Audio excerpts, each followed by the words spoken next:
Countdown.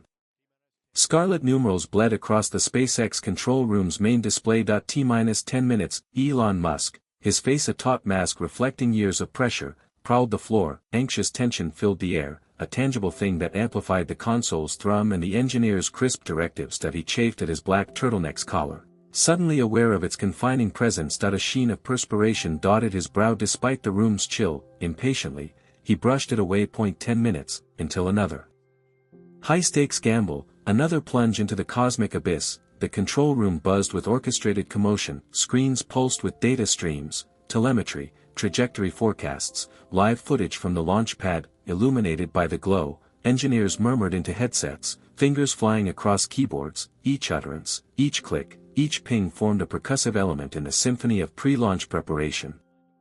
Musk halted his pacing, his gaze fixed on the primary monitor. The Falcon Heavy stood poised on the pad, drenched in floodlights. A majestic spectacle, a testament to human ambition, yet all he felt was the oppressive burden of accountability. Countless individuals had dedicated themselves to this mission, fortunes hung in the balance. Ultimately, its fate rested squarely on him. Telemetry nominal, a voice cut through the air. Guidance systems, all systems go, another confirmed. Musk nodded, his jaw clenched. He desperately wanted to believe it, needed to, but doubt, a persistent whisper in the back of his skull, wouldn't be quelled. He had pushed his team to the limit, driven them without respite. Had he demanded too much, missed a critical detail? His eyes sought out Gwynne Shotwell, SpaceX's president and COO, standing nearby.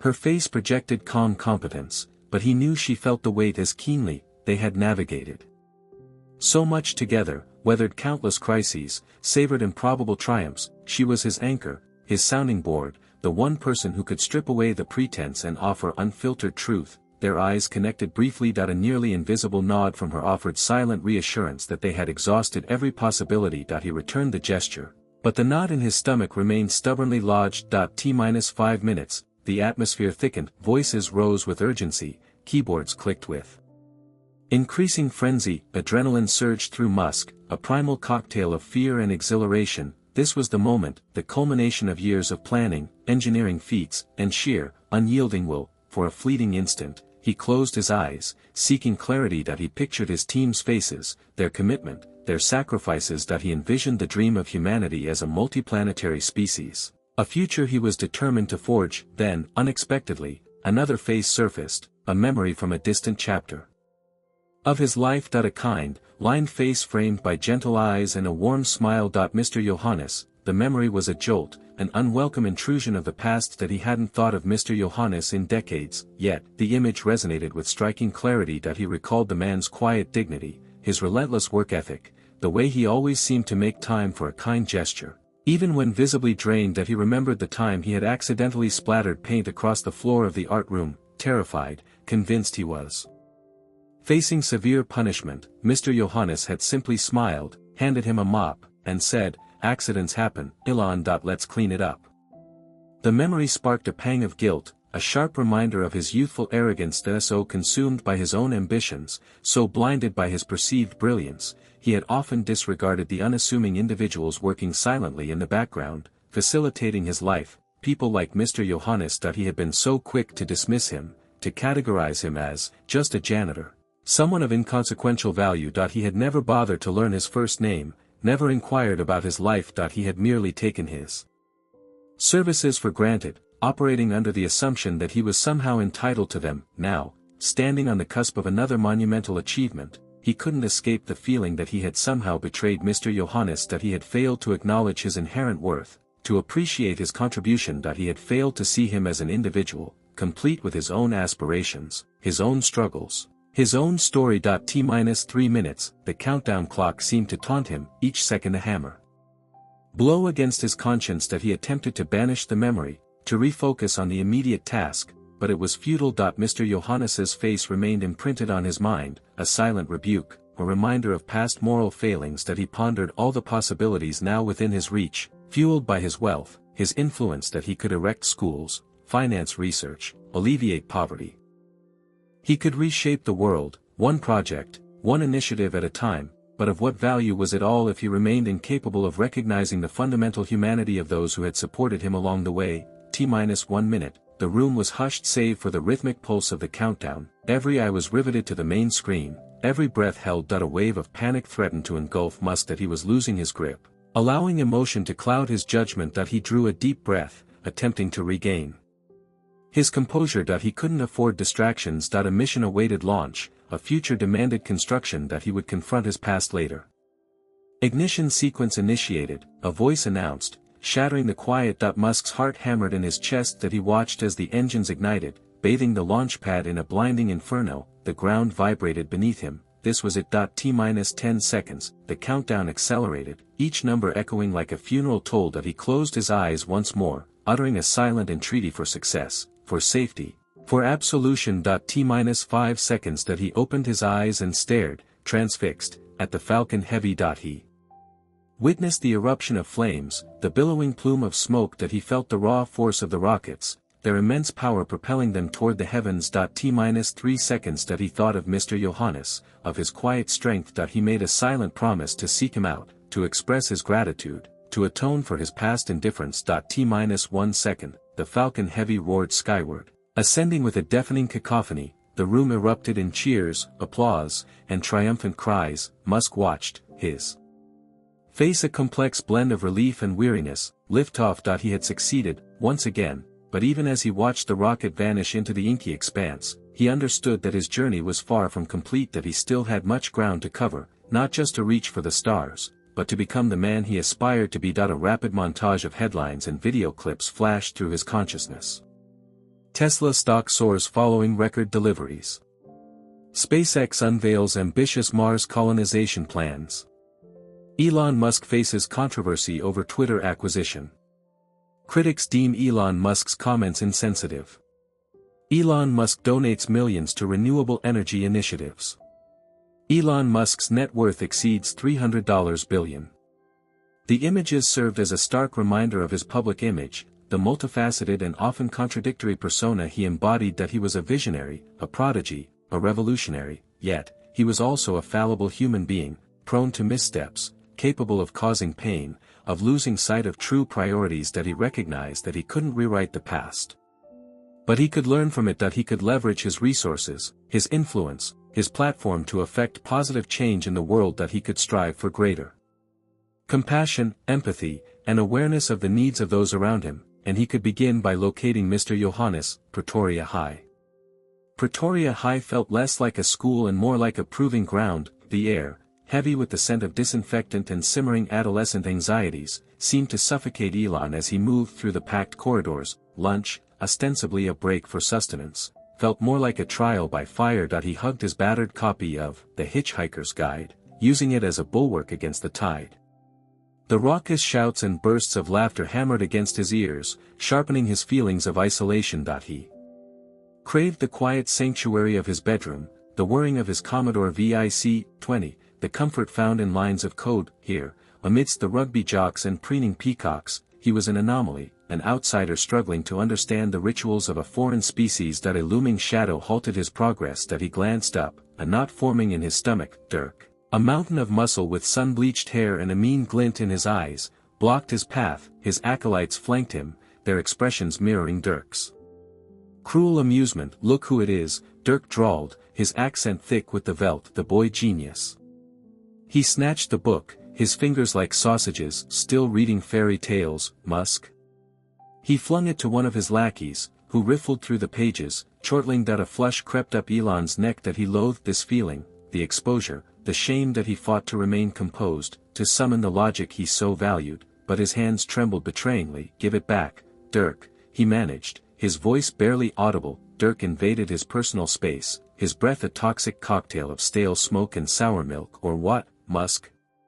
Gonna build a rocket and escape us? Maybe you should aim that thing at a wall." The surrounding throng seemed to compress, their attention laser-focused, a silent audience anticipating a spectacle. Elon felt their gaze, the implicit judgment, the barely concealed encouragement for Dirk to push further. He resented them all, these passive bystanders, these scavengers circling a wounded prey. He clenched his fists, his nails biting into his skin. He knew a physical confrontation was futile. Dirk had the advantage of size, strength, and backup, but surrender was not an option. He needed to say something, do something, to salvage his pride. Just return the book, Dirk, he insisted, his voice gaining strength. It isn't yours to damage. Dirk's laughter was a jagged, unpleasant sound that he tore a page from the book, crushing it in his grip. Whoops, looks like you're short a page, then. He tossed the wad of paper at Elon's feet. Maybe you can hawk a few more of those games you make to replace it. The sneer deepened. Unless you're too busy stargazing. Elon stared at the ruined page, his anger a slow burn that he yearned to retaliate, to unleash a torrent of rage, to fight, but it would be pointless. Instead, he bent, retrieved the crumpled paper, and skirted around Dirk, his chin held high that he ignored the taunts that chased him, focusing on the sanctuary of the library. The library was dimly lit, redolent with the comforting scent of aged paper and settled dust. He found a vacant table in the back and sank into a chair, retrieving his notebook and pencil. Opening to a fresh page, he began to sketch. He drew without intention, allowing his hand to glide across the paper, conjuring abstract forms and patterns. He became immersed in the process, banishing the echo of Dirk's words, the onlookers' laughter, the sting of humiliation. Hours seemed to melt away as his pencil whispered against the page, his mind emptying of all but the interplay of lines and shadows. Finally, he looked up, his gaze distant. The library was nearly deserted. The lunch bell had long since sounded. He sighed, weariness washing over him. He closed the notebook, his eyes drawn to the sketch. It was a chaotic tangle of lines, yet within it, a nascent rocket emerged, pointed towards the heavens. Later, in Mr. Henderson's physics class, Elon remained detached. Mr. Henderson, a rotund man sporting a walrus mustache and a perpetually stained tie, droned on about thermodynamics, his voice a monotonous lullaby that threatened to sedate the entire room. Elon struggled to concentrate, to absorb the concepts, but his mind kept drifting. He gazed out the window, watching the clouds meander across the boundless expanse. He fantasized about being aloft, drifting among the stars, exploring the cosmos. He pictured himself piloting a spacecraft, forging new paths, uncovering new worlds. It was escapism, he acknowledged, but it was an escape that sustained him, a beacon of hope. He scanned the classroom. Most were either asleep or surreptitiously passing notes. He spotted Dirk in the back, smirking and whispering with his cohorts. Elon swiftly averted his gaze, his stomach tightening. He refused to grant Dirk the satisfaction of a reaction. He turned his attention back to Mr. Henderson, forcing his focus, but the words seemed to glance off him, unable to penetrate his disinterest. He felt like an outsider observing a world he couldn't decipher, a world that couldn't fathom him. He reopened his notebook and began to doodle, filling the margins with rockets and starships, equations and diagrams. He recognized his inattentiveness, but he was powerless to stop it. He needed to create, to explore, to break free from the confines of the classroom, the prison of Pretoria High, the shackles of his own self. As the Falcon Heavy roared skyward, Elon felt a tug of that old, familiar loneliness. Even here, on the cusp of realizing a lifelong ambition, the specter of Pretoria High lingered. The weight of expectation, the world's scrutiny, amplified the memory of that lanky, self-conscious boy clutching his book, navigating a world that seemed determined to break him. The faces of Dirk and his entourage flashed before him, and he gritted his teeth. He had fled Pretoria High, but had it truly released him? He recalled Mr. Johannes, the silent custodian, the unseen force who maintained the cleanliness of the floors and the order of the bathrooms. Mr. Johannes had been a constant presence, a reminder of the unseen labor that sustained the world. He wondered if Mr. Johannes had witnessed his torment, if he had ever offered a silent gesture of support, a fleeting smile of understanding. The rocket ascended, leaving a blazing trail in its wake. Elon closed his eyes, the image of Mr. Johannes superimposed on the launch. He knew what he had to do. The launch was a triumph, a marvel of ingenuity and aspiration, but the true challenge, the real test, lay ahead. It was time to return to Pretoria, to confront his past, to acknowledge the humanity of a man he had once overlooked. It was time to find Mr. Johannes, the quiet observer. Hawthorne, California, shimmered with nascent energy. Elon, perched on the launch pad overlook, gazed at the Falcon Heavy, colossal metal sentinel piercing the dawning sky. A low thrum resonated through the platform as the engines tested, a physical manifestation of raw power, billions invested, years sacrificed, the collective aspirations of countless engineers. all teetered on the precipice of ignition. Excitement should have surged through him. Instead, a clammy unease settled deep within, an echo of a past he tried to bury. He raked a hand through his thinning hair, a gesture less of anxiety, more of weariness. The countdown blared, each tick amplifying the contrast between the momentous occasion and the insistent specters of his youth. Pretoria High, Dirk, taunting laughter that still stung. He squeezed his eyes shut, attempting to banish the memories, but they clung like barnacles to a hull. He pictured books exploding onto the polished floor, the searing shame of humiliation as complex equations became scattered debris. He'd been rushing, desperately trying to mitigate the damage of Dirk and his cohort's prank, the locker stuffed with decaying citrus fruit. He blinked, the California sun almost painfully brilliant. Instead of the rocket, he envisioned the worn linoleum of a Pretoria High hallway, and then, he saw him. Johannes Nkosi, the school's caretaker, had been sweeping nearby, unnoticed until Elon felt a gentle, work-worn hand gathering his scattered textbooks. No words were exchanged, simply the quiet retrieval of his belongings, a dignified ballet of compassion. The books were returned, and their eyes met briefly, Nkosi's filled with an understanding that bridged the vast divide of age and social strata. There was no pity, no censure, only a calm knowing. A mumbled, awkward, "Thank you," had been his only response before he'd fled, the heat of embarrassment staining his cheeks. He hadn't spared a backward glance. Now, poised to launch a vehicle, poised to reshape the future, that memory outweighed the Falcon. Heavy. So consumed by his own struggles, his perceived injustices, he'd ignored the profound humanity offered in a simple gesture. He conjured Johannes again, the rhythmic whisper of his broom, the faint scent of disinfectant and wax that permeated his clothes. He recalled the fastidious care he lavished on the school, the polished shine on the brass handles, the relentless scrubbing away of graffiti, striving to make the space, however imperfect, a little brighter, a little more welcoming. The launch director's voice crackled, "T-10 minutes. Elon gripped the railing, knuckles bone-white. 10 minutes to ignition.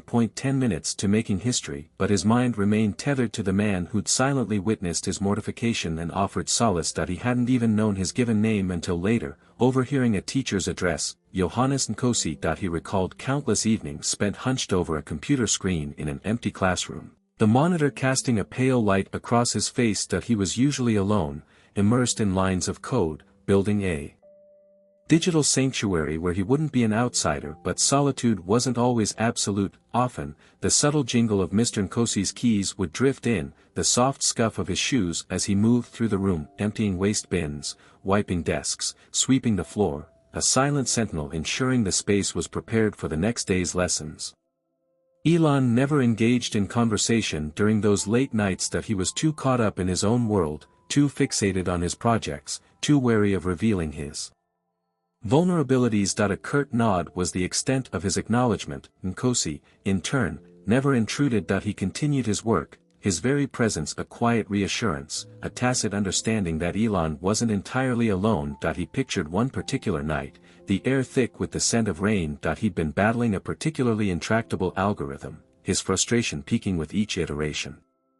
Sleep and food had become luxuries. The code taunted him, a labyrinthine puzzle he couldn't decipher. Suddenly, a small paper bag materialized on the edge of his desk. He looked up, startled. Mr. Nkosi stood near the doorway, mop and bucket in hand. Wordlessly, he gestured towards the bag, a brief, subtle nod. Inside, he found a small Melia bread, still radiating warmth, and a single, fragrant Narchi orange. Simple fare, yet a lifeline in that moment. He looked up to express his gratitude. But Nkosi had already vanished, leaving only the faint aroma of floor cleaner and the residual heat of the bread. He ate slowly, relishing each bite. It wasn't just the sustenance, it was the gesture itself, the unarticulated act of kindness that penetrated his isolation. He finished the orange, its sweet juice a vibrant burst on his tongue. A wave of gratitude washed over him, a feeling he'd suppressed for too long. The countdown continued, relentless and indifferent. T-5 minutes.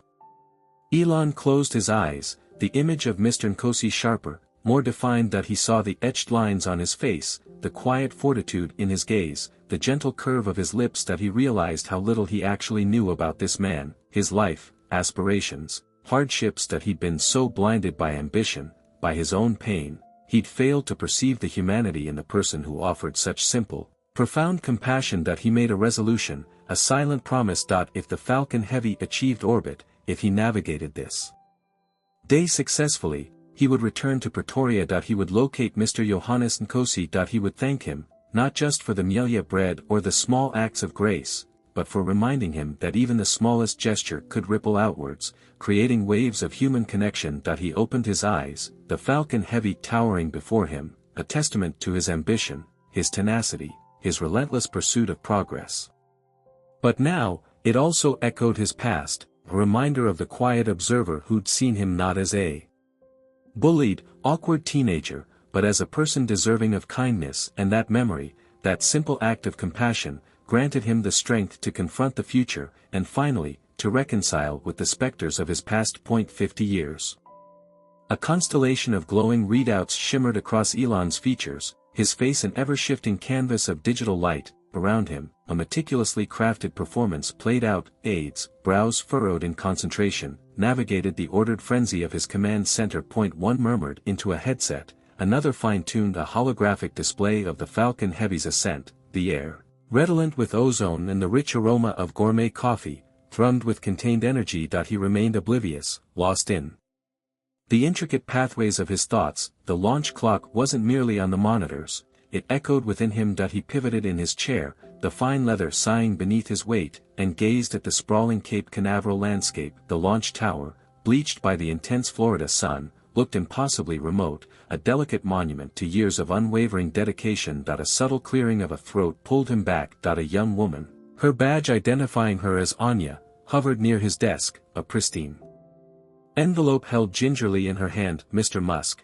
she began, her voice barely audible above the electronic symphony, "this just arrived, urgent delivery." He waved it away, added to the stack, "Anya, I'll deal with it later." Focus was paramount, the margin for error in these final hours was razor-thin. Each variable, each equation, each potential problem demanded unwavering attention. Anya demurred. "It's personal, sir, postmarked from South Africa." South Africa, the words struck a resonant chord, unexpected and forceful. A fleeting pang of what might have been nostalgia flickered within him. He nodded for her to hand it over. The envelope was cream-laid, weighty and refined. The return address, inscribed in a graceful hand, identified Pretoria High School for Boys. Pretoria. He frowned. What could they possibly want? He hadn't considered that place in decades. At least. He ripped it open with a decisive motion. Inside, a folded card, bearing the school's emblem, a resolute springbok, held a handwritten invitation. * You are cordially invited to attend the Pretoria High School for Boys 50th Anniversary Reunion. * Elon stared at the card, the words swimming slightly. 50 years, half a century evaporated. It felt both like an eternity and like yesterday. He could almost taste the dry, dusty Pretoria air, infused with the intoxicating fragrance of jacaranda in bloom. A surge of conflicting emotions, amusement, disbelief, and something darker, indefinable, coursed through him. He scoffed. A school reunion? He was launching rockets, aiming to establish a colony on Mars. What connection could a gathering of aging classmates possibly have to his life's mission? His gaze returned to the invitation, settling on the date. It was next month, a week following the scheduled launch window. Utterly impossible. He was burdened by 1,000 more critical obligations. He was poised to discard it into the overflowing recycling bin when a memory, searing and intense, assailed him. The echoes of laughter in the changing rooms, the burn of tears on his cheeks, the suffocating shame. He was 13, lanky and self-conscious. His English stilted and heavily accented. A pack of older boys had ambushed him after rugby practice, their faces twisted with malicious glee. They'd stripped him of his kit, leaving him exposed and trembling in the frigid, echoing space. He recalled the sharp draft that cut through the open windows, the uncontrollable chattering of his teeth, the relentless jeers, the whispered insults targeting his size, his accent, his very being. He had stood there, paralyzed by humiliation and dread, until Mr. Nkosi appeared. Johannes Nkosi, the school groundskeeper, a quiet, gentle soul with empathetic eyes and hands roughened by years of labor. Mr. Nkosi had offered no words, merely wrapped a warm towel around Elon's shivering form and guided him to his small, cluttered sanctuary. There, amidst the scent of floor cleaner and dust motes, he'd offered Elon a mug of sweet, milky tea and a silent, reassuring presence Elon had never forgotten. That simple kindness and that moment of profound vulnerability, Mr. Nkosi had seen him, genuinely seen him, not as the awkward, tormented outsider, but as a fellow human worthy of empathy. He closed his eyes, the memory as immediate and visceral as if it were yesterday. He could still feel the rough texture of the towel, the warmth of the tea seeping into his hands, the quiet strength emanating from Mr. Nkosi. He opened his eyes and regarded the invitation once more, the embossed springbok now appearing to taunt him. He couldn't attend. It was simply out of the question. He faced insurmountable demands on his time, overwhelming responsibilities weighing him down, but the image of Mr. Nkosi's kind face remained etched in his mind, a persistent nudge of his conscience. He recalled his promise, uttered in the heat of the moment, to locate the caretaker and express his gratitude. Was it simply an empty platitude, a transient sentiment fueled by pre-launch anxieties? He spun back to his desk, the screens blurring before him. The launch clock continued its inexorable countdown, each tick whittling away at his already strained resolve. He felt the familiar pressure building within him, the crushing weight of expectations. He reached for his phone, scrolling through his contacts until he located Janice, his personal assistant, a woman capable of reshaping reality with a single phone call. "Janice," he said, his voice strained, "clear my schedule for a week following the launch. Every commitment. No meetings, no interviews, nothing. I need to go to South Africa." A brief pause followed. "South Africa, sir, but the board meeting, the Tesla Gigafactory inauguration in Berlin, cancel them," he stated, his voice devoid of inflection. "Everything, this is non-negotiable." He disconnected the call, the weight on his chest lightening slightly. He recognized it as an impetuous decision, potentially disruptive, yet something within him, something transcending logic or ambition, whispered that it was the correct course. He was unsure of what he would say to Mr. Nkosi, or what awaited him upon his return to Pretoria after so long, but he knew he had to go. He needed to confront his past, address his regrets, and ultimately, after all this time, offer a long-delayed expression of gratitude. The screens continued their electronic drone, the launch clock pushing onward, but for the first time in what felt like an age, Elon Musk detected a flicker of something other than pressure and obligation. He felt a nascent hope, a delicate possibility of redemption, the chance, perhaps, to rewrite a sliver of his history, and perhaps, to help someone else reshape theirs. Ghosts of the past. Dawn painted the Atlantic, a canvas splashed with the fierce glow of embers and the soft hues of fading violets. The immense window of Cape Canaveral's control room. Elon watched the Falcon-heavy skeletal structure etch itself against the vibrant sky. The impending launch, a symphony of engineering precision and physical law, should have commanded his complete focus. Instead, the specters of his youth swirled within him.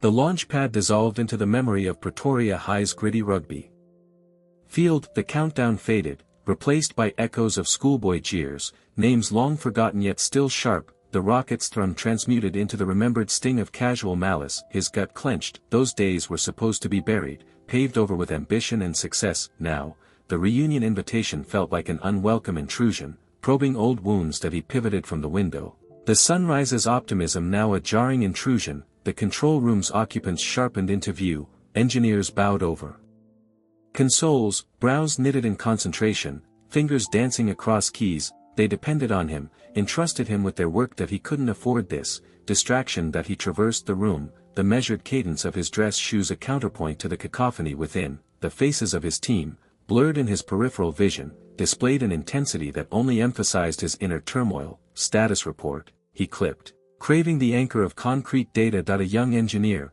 gaze locked on her monitor, delivered a stream of technical updates. The figures flowed over him, briefly calming the disquiet, but as soon as she concluded, the past resurfaced, more insistent than before. That night, sleep offered no solace. He was plunged back into Pretoria High's cafeteria, assaulted by the acrid scent of institutional curry. His classmates' faces twisted into grotesque parodies, their laughter a grating metallic screech. He tried to speak, to defend himself, but his voice was swallowed by the din. Mr. Nkosi appeared, not as the older teacher he recalled, but younger, his face bearing a quiet, solid dignity. He was sweeping the floor, completely unaware of Elon's torment. Elon strained to reach him, to offer thanks, but his limbs felt like granite, rooted to the spot. The dream warped. He stood on the school hall's stage, accepting an award. The audience was a faceless mass, but he glimpsed his younger self, gangly and self-conscious, radiating a palpable loneliness that he scanned the crowd, seeking a friendly face, a sign of acceptance. Only emptiness stared back that he jolted awake, chest heaving, skin clammy with sweat. The digital clock blared 3:17 a.m. that he pushed himself upright, weighed down by the present day and the ghosts of yesterday. He rose and crossed to the window. Floodlights cast an unearthly radiance on the launch pad, the Falcon heavy a silent guardian against the encroaching dawn. He perceived it not as a technological marvel, but as a stark reminder of his relentless drive, a monument to his own ambition. But what was progress worth? He questioned. If it left a trail of severed ties, what merit was there in reaching for the cosmos if he couldn't acknowledge the people who had supported him on the ground? He pictured Mr. Nkosi, his unassuming kindness a guiding light in the shadows of his adolescence. He recalled the man's gentle smile, his unwavering warmth, offered freely even when Elon was at his most withdrawn. He had never expressed his gratitude, never recognized the profound impact of that simple human decency. He reached for his phone, his fingers betraying his inner turmoil. He located the school's website and navigated to the alumni section. There it was, the reunion announcement, a splashy banner trumpeting, Pretoria High School, celebrating 25 years. He stared at the screen, thoughts colliding. The launch was less than a day away. He was burdened with 1,000 obligations, 1,000 urgent demands he couldn't possibly. But Mr. Nkosi's face materialized in his mind, his kind eyes filled with an enduring compassion. He thought of the isolated boy he had been, yearning for connection. He closed his eyes, inhaled deeply, and arrived at a decision. He composed a brief email to Gwynne Shotwell, SpaceX's president and COO. He sketched out the situation, briefly explaining his need to be absent. He trusted her to understand, to manage everything with her characteristic skill. Then, he booked a flight to Johannesburg. Departing within hours. He recognized the impulsiveness, the potential insanity, yet, he couldn't escape the conviction that he had to act. He had dedicated much of his life to the future, to expanding the limits of possibility. It was time to confront the past, to atone, to finally offer a sincere thank you. As he packed, a peculiar tranquility descended upon him. The launch remained a priority, yet it now shared space with another, equally vital objective, to locate Mr. Nkosi and voice his appreciation. He anticipated challenges. He was transformed now, a public figure, a man of considerable power and wealth. He had no way of predicting Mr. Nkosi's reaction to seeing him again, but he had to make the attempt. He owed it to himself, and to the man who had extended kindness when he needed it most. The weight of the launch persisted, but it was now offset by a different kind of burden. The burden of expectation, the burden of unresolved matters, the burden of a debt too long unpaid. He zipped his bag, a resolute expression hardening his features. He was returning to Pretoria, back to the ghosts of his past, back to the place where he had internalized the most critical lesson of his life, that even the smallest act of compassion can alter a life's course. Homecoming. A black SUV, a jarring intrusion on the school's weathered facade, braked sharply. From its depths emerged Elon, shielded by a phalanx of security whose attempts at anonymity only amplified his prominence. The Pretoria sun, a baked earth orange in the late afternoon, pressed down, a familiar heat rendered alien by the years, now feeling less like a welcome embrace and more like a spotlight exposing raw nerve. His protective detail, a blend of local muscle and SpaceX loyalists, swept the surroundings, their vigilance a constant, unwelcome reminder of his present existence, a reality galaxies away from the worn textbooks and hand-me-down clothes of his adolescence. Before him loomed the high school, remarkably preserved in time. Identical red bricks, the same flaking paint around the windows, the same ghostly aroma of floor polish and teenage turmoil clung to the air. Inhaling deeply, he tasted a rush of fractured recollections, playground scuffles, furtive glances, the suffocating weight of being alone. A tight coil formed in his gut as he approached the entrance. This was it, the return, yet, home, felt like the furthest thing from his heart. The low hum of conversation, the clinking of glassware, the hollow sound of forced gaiety drifted outward. He straightened his suit, a bespoke creation that felt absurdly ostentatious, and pushed through the building's solid oak doors. The gymnasium, adorned with party decor, was a dizzying collage of sights and noise. Faces, etched with the maps of their lives, turned to meet him, some sparked with recognition, others clouded with confusion. He felt like an interloper, a visitor from another epoch who had wandered into the wrong space. A woman with sun-kissed hair and a Determined grin intercepted him, wrinkles fanning from her eyes. Elon Musk, can it be? He groped for the name. Samantha. Smith, he hazarded. Smythe, she corrected gently, her smile broadening. Samantha Smythe, you haven't aged a day, well, maybe you've gained a bit of height, and a considerable fortune, I'd wager. Her laugh, a tinkling sound with a sharp edge, echoed slightly.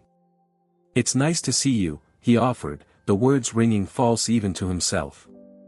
So, what draws you back after all this time? Samantha inquired, her gaze sharpening. I heard you're, well, rather successful. A subtle current of envy tinged her voice, a hint of resentment cloaked in polite curiosity. Just wanted to reconnect with some old friends, he responded, managing a weak smile. See how everyone's doing. Right, she said, her eyes flicking to his ever-present security. Plenty of familiar faces here, some you might actually recognize. She indicated the crowd with a vague gesture. So, still building rockets, or is it all about electric cars these days?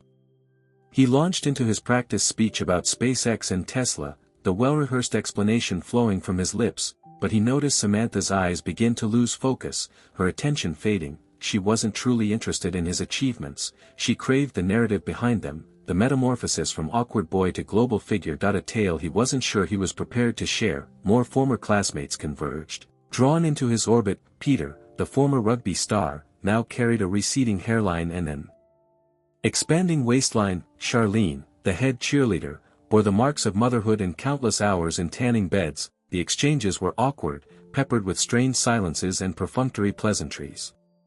Remember when? Whatever happened to? How's the family?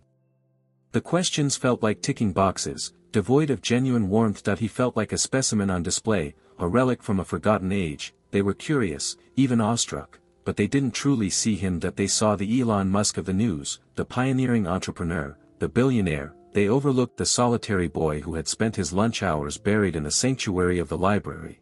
Lost in the pages of sci-fi epics. He excused himself, citing a need for refreshment. He maneuvered through the throng, his security detail shadowing him discreetly. He reached the makeshift bar, a table draped with linen and staffed by a disengaged bartender. He requested a whiskey. Neat, nursing his drink, he leaned against the wall, observing the unfolding tableau. The music was too loud, the conversations too forced, the ambience too manufactured. He felt utterly isolated, adrift in a sea of faces that were both known and unknown. His eyes swept across the room, seeking a welcoming face, a flicker of genuine recognition, but all he encountered were masks, carefully crafted veneers designed to conceal insecurities and project an image of prosperity. He wondered if he, too, was wearing a mask. He saw Peter gesturing in his direction, a cluster of men surrounding him, their gazes fixed on Elon with a blend of reverence and suspicion. He could almost hear their whispers. He's transformed, he's no longer one of us.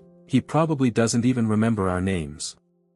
He took another sip of whiskey, the sharp taste a momentary reprieve. He was a stranger in his own past, an outsider looking in. He had come seeking connection, yearning for a sense of belonging, but all he had discovered was detachment and disillusionment, the weight of expectation, the pressure of the falcon-heavy endeavor, the burden of his own ambition. All descended upon him. He needed escape. He needed air. He finished his drink and signaled his security.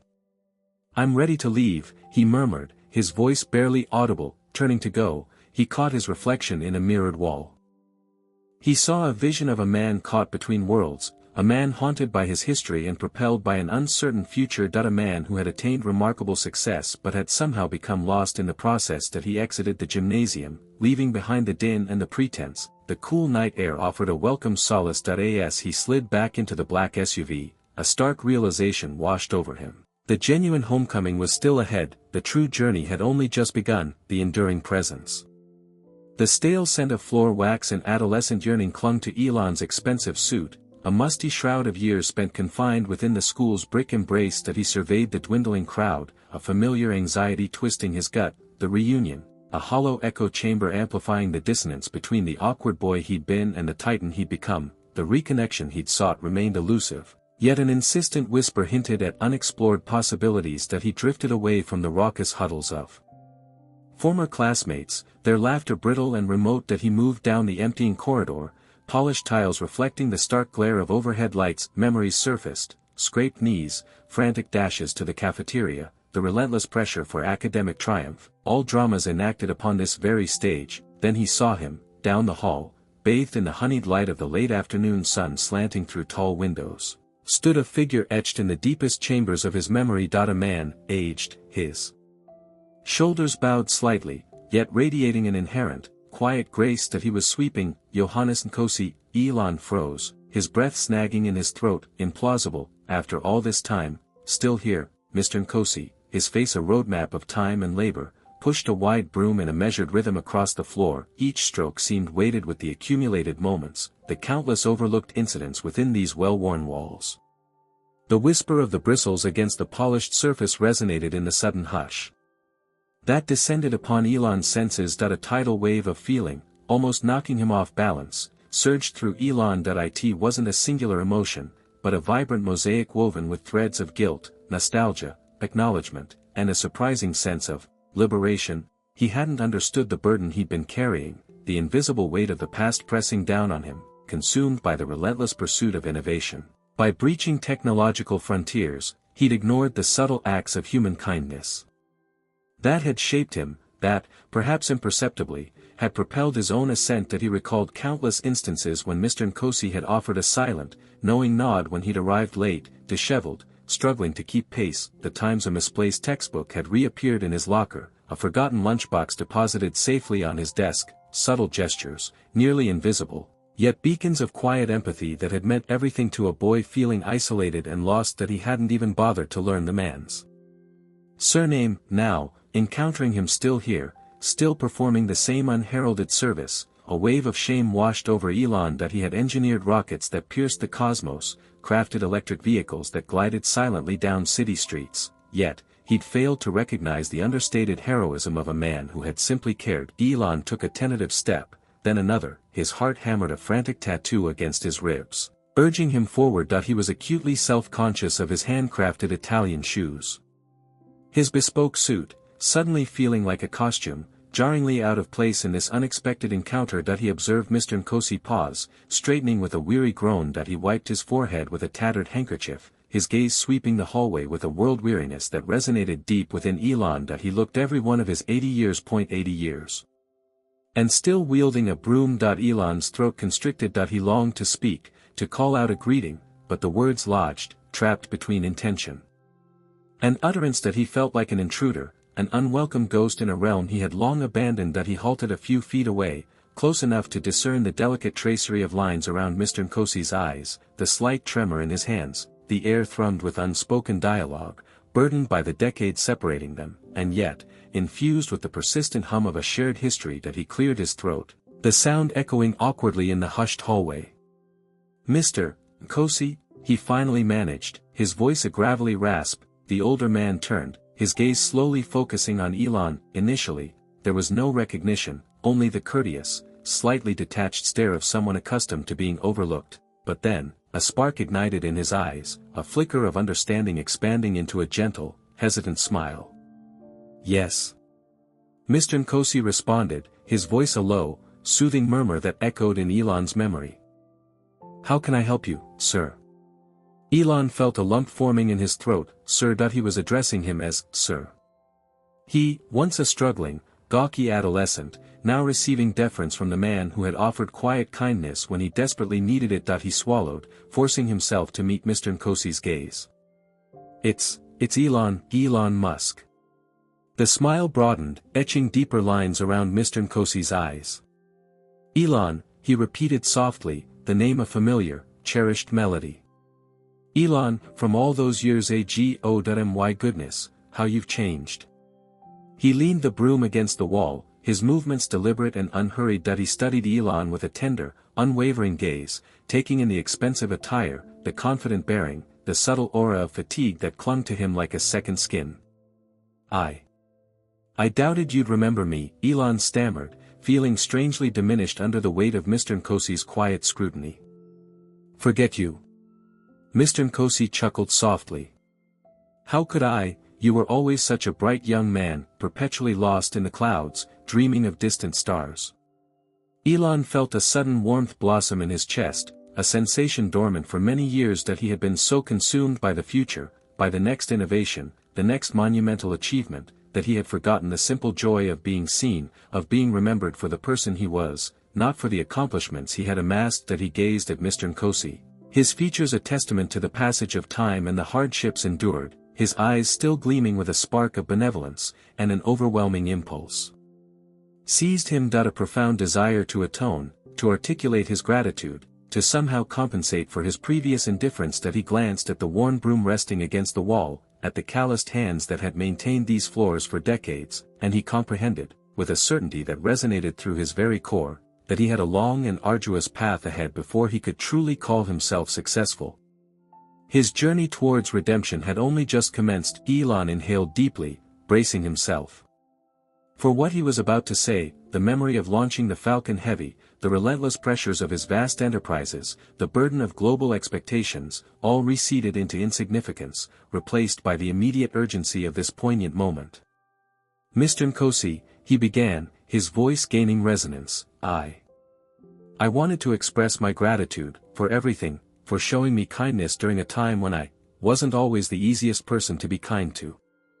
He paused, searching for the precise formulation, the phrases that could adequately convey the profound depth of his appreciation, but as he met Mr. Nkosi's gaze, he realized that perhaps words were inadequate. Perhaps all that mattered was that he was present, attentive, and finally, truly seeing the man who had seen him, all those years ago. Recognition. The thinning crowd dispersed, its raucous energy and obligatory cheerfulness receding with each step Elon took. The Falcon Heavy's looming launch, a persistent thrum beneath his thoughts, now wrestled with a more pressing, deeply personal concern. That he noticed Mr. Nkosi near the gymnasium's perimeter, diligently gathering stray confetti, his pace unhurried yet precise. The custodian seemed diminished from memory, his posture slightly bent, yet his labor possessed a quiet dignity, a grace that time hadn't eroded. A hesitation snagged him, twisting his gut. This wasn't a press junket or a board briefing. No algorithms to crunch, no strategies to unroll, just him, confronting a man he'd once disregarded, one who'd offered kindness he'd been too self-absorbed to acknowledge. Drawing a steadying breath, Elon approached Mr. Nkosi. The older man paused, resting on his broom. He turned, eyes carrying the milky film of age, yet sparked with gentle inquisitiveness. He regarded Elon, a slight crease etching his brow. Yes, may I assist you, young man? The young man pricked him. So much water had flowed under the bridge. He was no longer the awkward, lanky boy haunting the school library. He was, well, Elon Musk, but in this gymnasium, amid the specters of his youth, the title rang hollow. It's Elon, he offered, his voice sounding strangely alien. Elon Musk. I was a student here, years ago. Mr. Nkosi's brow deepened. He swabbed his forehead with a dusty hand, leaving a smudge on skin already etched with time. Elon Musk, that name, it stirs something familiar, but, he squinted, studying Elon's features as if deciphering faded script. So many faces have passed through these halls. Young man.my recollection isn't what it once was. Elon's anxiety spiked. He'd pictured this encounter, anticipated recognition, surprise, maybe even a flicker of resentment, but this clean slate felt worse. It underscored the insignificance of his younger self, the lack of ripple he'd created in this man's life. I spent a considerable amount of time in the library, Elon prompted, hoping to trigger a recollection. Late nights, absorbed in projects, you permitted me to remain even after closing. A spark ignited in Mr. Nkosi's gaze. The library, indeed. I recall a young fellow, constantly buried in books, quiet, courteous, always offered thanks. He paused, his scrutiny sharpening. You were quite tall, even back then, gave the impression of pondering weighty matters. Elon managed a wan smile. That was me. Mr. Nkosi continued his appraisal, head cocked slightly. He edged closer, his gaze lingering on Elon's face before drifting to his tailored suit. Silence hung heavy, laden with unvoiced sentiments, the magnitude of years and shifting fortunes. Elon, he repeated, the name tasting newly familiar on his tongue. The one who populated his mind with rockets. A slow smile unfurled across his face, etching lines around his eyes. I remember now that a dreamer, you were always fixed on the stars. Relief coursed through Elon, almost buckling him with its intensity that he hadn't been utterly invisible, that he hadn't vanished entirely from memory. You always showed me great kindness, Mr. Nkosi, Elon blurted, the words spilling out. I likely didn't express it adequately, but I appreciated it, more than you could know. Mr. Nkosi chuckled, a warm, resonant sound. Kindness is a gift freely given, young Elon, and you seemed in need of a touch of it in those days, perpetually solemn, relentlessly focused. He swept a hand across the vacant gymnasium. Still chasing those stars, I observe. Attempting to, Elon admitted, experiencing a bewildering cocktail of pride and shame that he had accomplished so much, forged empires, defied expectations, yet, standing before this unassuming man, he felt like a counterfeit. Had he become so consumed by ambition that he'd overlooked the simple value of human connection? You haven't altered drastically, Mr. Nkosi remarked, his eyes twinkling. Still bearing that furrowed brow, carrying the burden of the world on your shoulders, eh? Elon couldn't suppress a laugh, a genuine, unrehearsed sound that loosened the knot in his chest, something akin to that. Well, allow me to impart some wisdom, young Elon, Mr. Nkosi said, his voice softening. The world will continue its orbit, regardless of your fretting. Sometimes, you must cease the pursuit of stars and simply observe them, cherish the beauty, appreciate the individual surrounding you. His words reverberated within Elon, striking a chord long muted. That he surveyed the deserted gymnasium, the echoes of his bygone days swirling around him, that he considered his own children, the countless hours he spent distanced from them, the sacrifices he demanded in the name of advancement. You're correct, he conceded, his voice barely audible. I haven't excelled at that. Mr. Nkosi patted his arm, a gesture surprisingly soothing. It's never too late to learn, young Elon. The stars remain ever present, awaiting your upward gaze. They remained quiet for a moment, the only sound the soft whisper of Mr. Nkosi's broom. Elon felt a profound tranquility descend, a sense of connection he hadn't recognized he lacked. Mr. Nkosi, he said, finally shattering the silence. I wish to do something for you. To express my gratitude for everything. The elderly man waved a dismissive hand. I require nothing, young Elon, that I possess my work, my well-being, and shelter above my head. That constitutes more than sufficient. But Elon wouldn't be dissuaded. He had an opportunity to redress a past oversight, to offer a modest recompense for the kindness he'd received. He couldn't let it slip away. Please, he urged, permit me. You've dedicated your existence to serving others, to hard labor. It's time someone reciprocated. He paused, groping for the appropriate phrasing. Consider it an investment. An investment in benevolence. An investment in the future. Mr. Nkosi regarded him, his eyes reflecting a blend of surprise and skepticism. What is your intention, young Elon? Elon inhaled deeply, the hum of the Falcon Heavy momentarily dissolving into the periphery. He stood poised on the cusp of something significant, something divorced from rockets, technology, or reshaping the world. This concerns something far more elemental: human connection, atonement, and ultimately learning to perceive the stars not merely as far-flung destinations, but as beacons of hope and humanity. I want to facilitate your retirement, Mr. Nkosi, he declared, his voice clear and unwavering. I want to ensure you never wield another broom again. A life of service. The pension, it wasn't much, Johannes confessed, his voice a gravelly whisper lost against the backdrop of children's recess.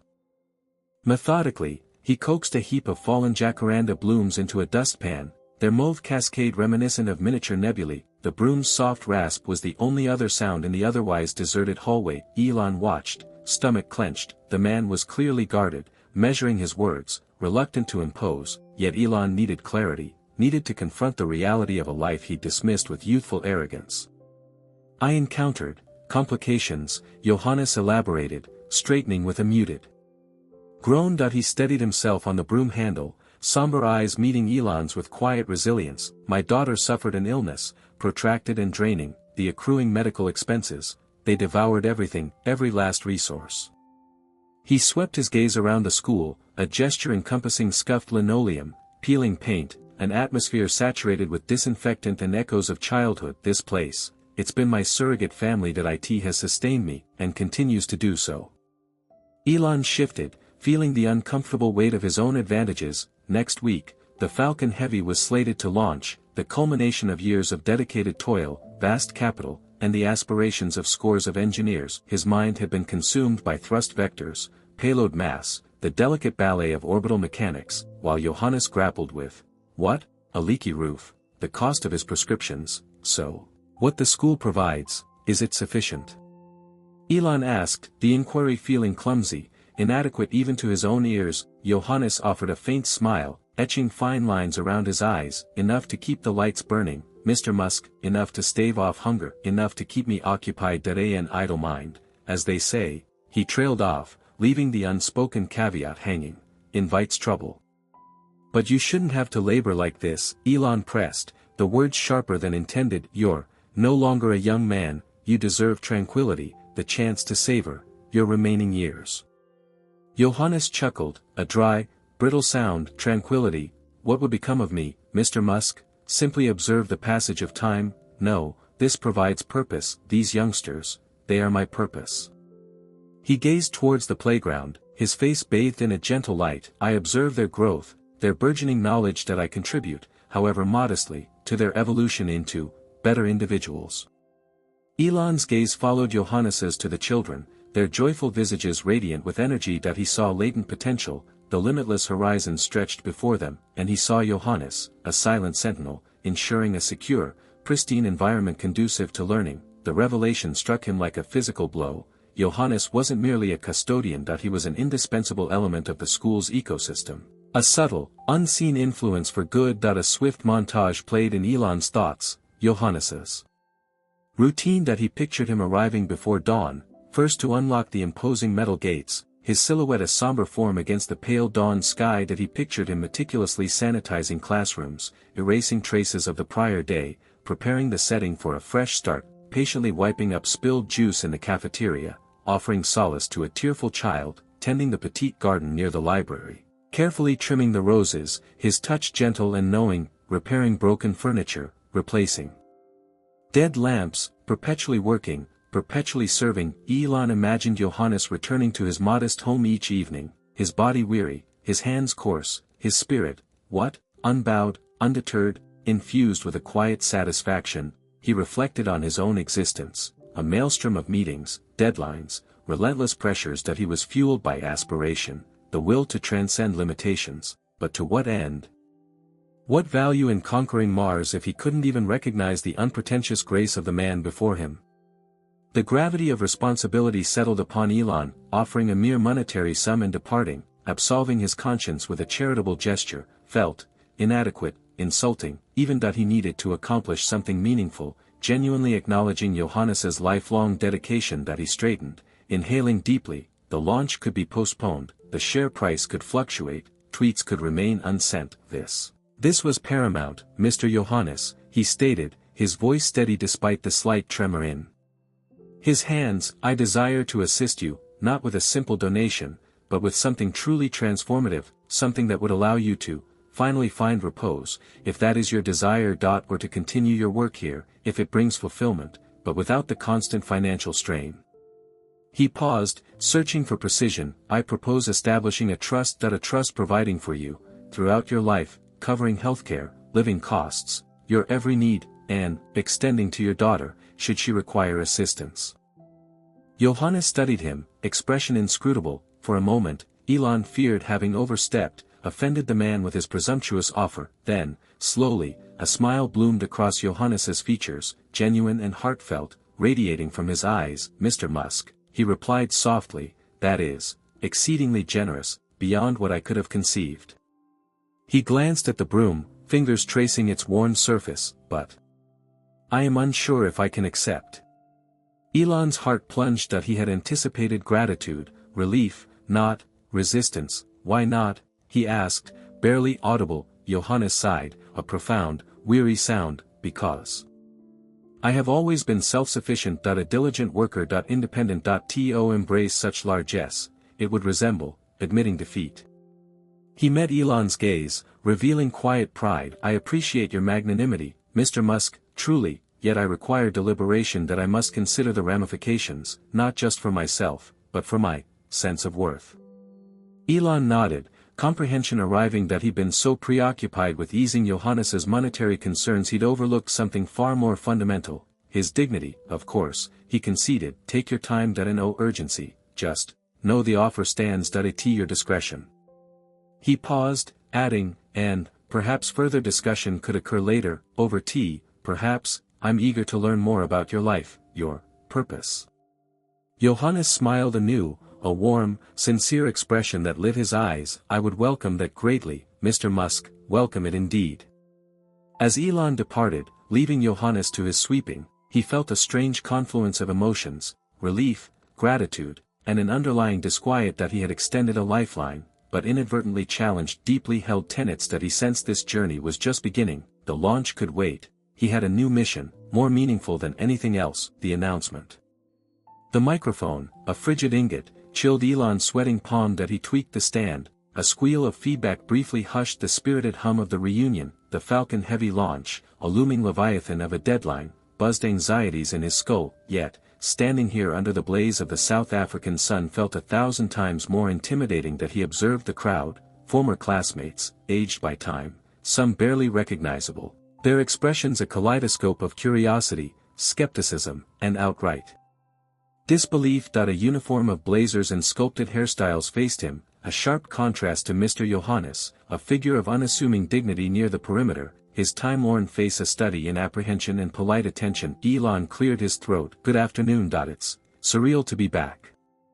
He felt the familiar prickle of unease, the acute self-consciousness that had plagued him since adolescence. Public speaking was only palatable when dissecting technical schematics or issuing prophetic declarations. This felt different, stripped bare. He'd mentally delivered this speech dozens of times, but now the carefully chosen phrases seemed inadequate, threadbare.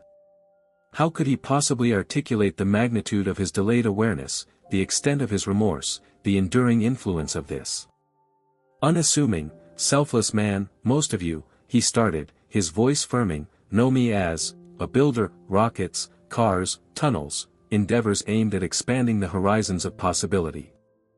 A slight pause allowed the statement to resonate. But today, I want to discuss something transcending mere technology. I want to talk about a man who crafted something even more lasting, a legacy of human decency.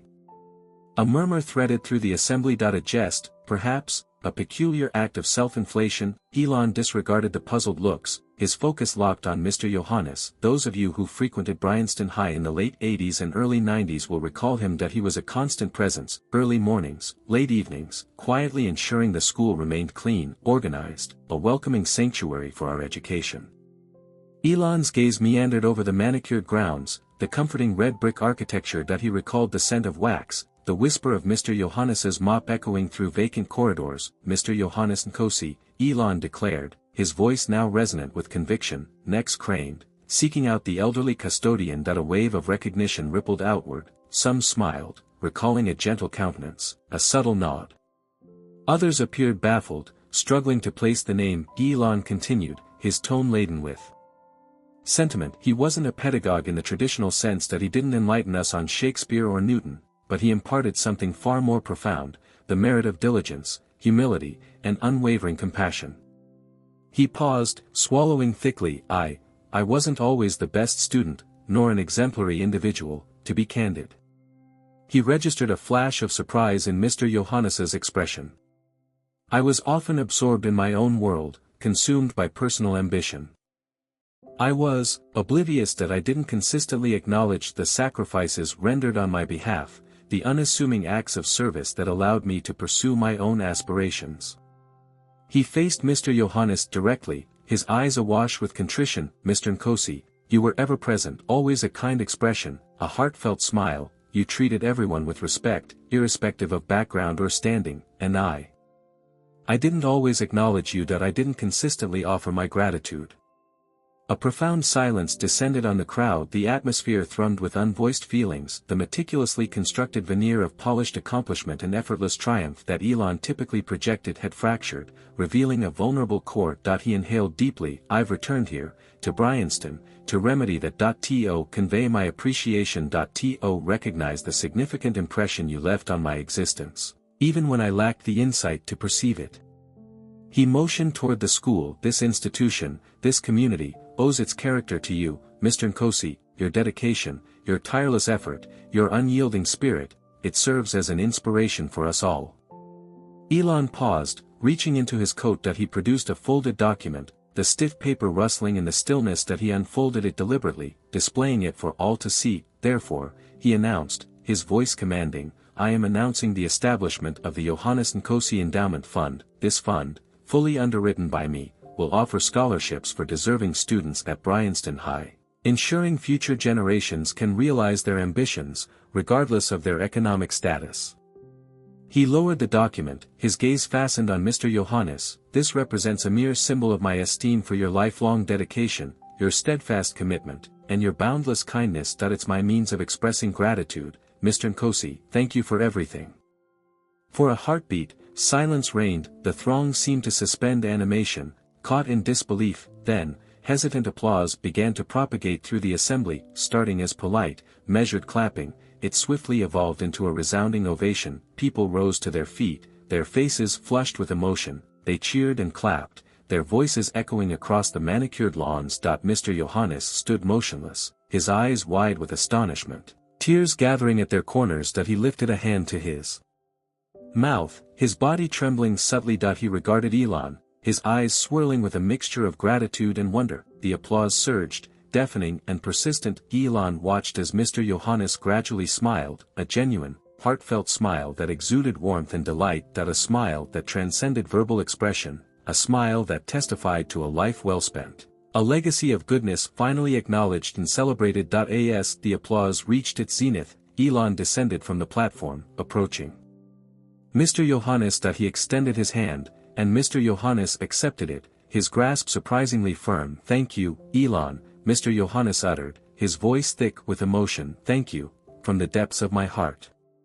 Elon squeezed his hand. "No, Mr. Nkosi," he responded, his voice a mere whisper, "thank you." The Falcon Heavy, with all its technological grandeur and promise of interstellar journeys, suddenly paled in significance. In that instant, enveloped by the warmth of human connection and the thunderous applause of a grateful community, Elon grasped that true success was not quantifiable by innovation or riches, but by the positive impact one had on the lives of others. And he knew, with absolute conviction, that Mr. Johannes Nkosi had accomplished something far grander than any projectile he might ever construct. Going viral.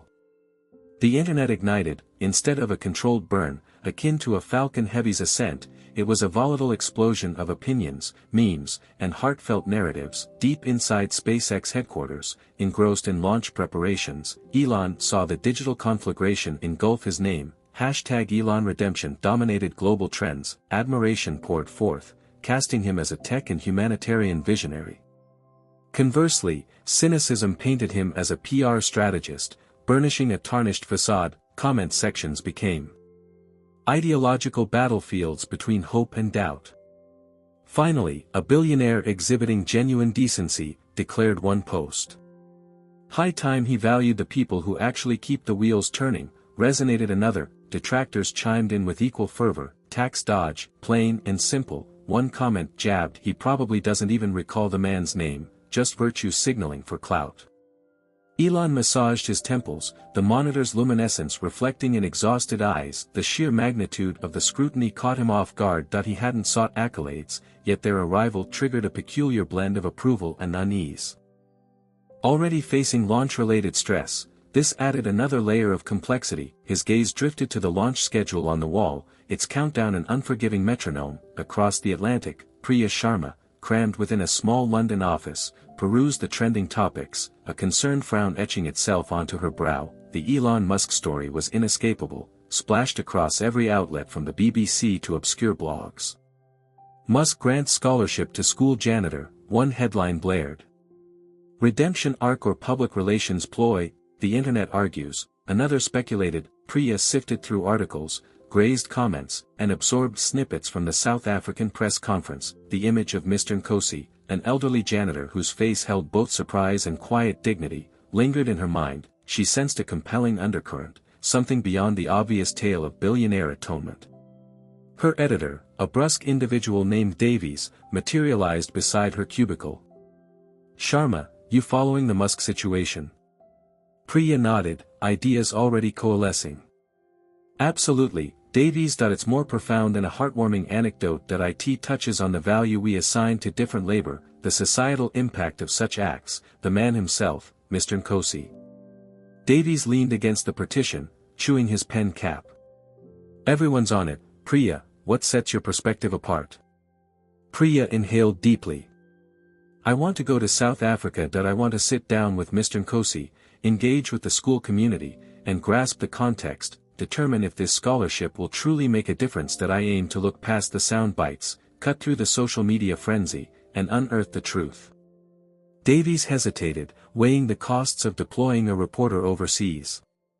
It's a gamble, Sharma. Musk's an elusive character. It might all be a facade. Precisely, Priya countered, her eyes bright with conviction.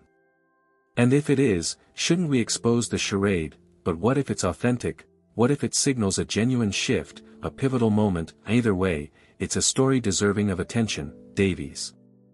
Davies scrutinized her, his expression indecipherable. He valued Priya's tenacity and her incisive mind. Fine, Sharma, he finally conceded. But don't return empty-handed, give me substance, not superficiality, and stick to ethical reporting. No dumpster diving for dirt on Nkosi. Priya flashed a grin. Wouldn't dream of it, Davies. Back in South Africa, Johannes Nkosi struggled amidst the sudden storm of publicity. Reporters besieged his humble Soweto dwelling, cameras flashing without respite. He was entirely unprepared for the intrusion. The school principal, Mrs. Dlamini, appointed a young teacher, Thandi, as his temporary shield, deflecting the more invasive questions. Mr. Nkosi, how does it feel to be acknowledged by Mr. Musk?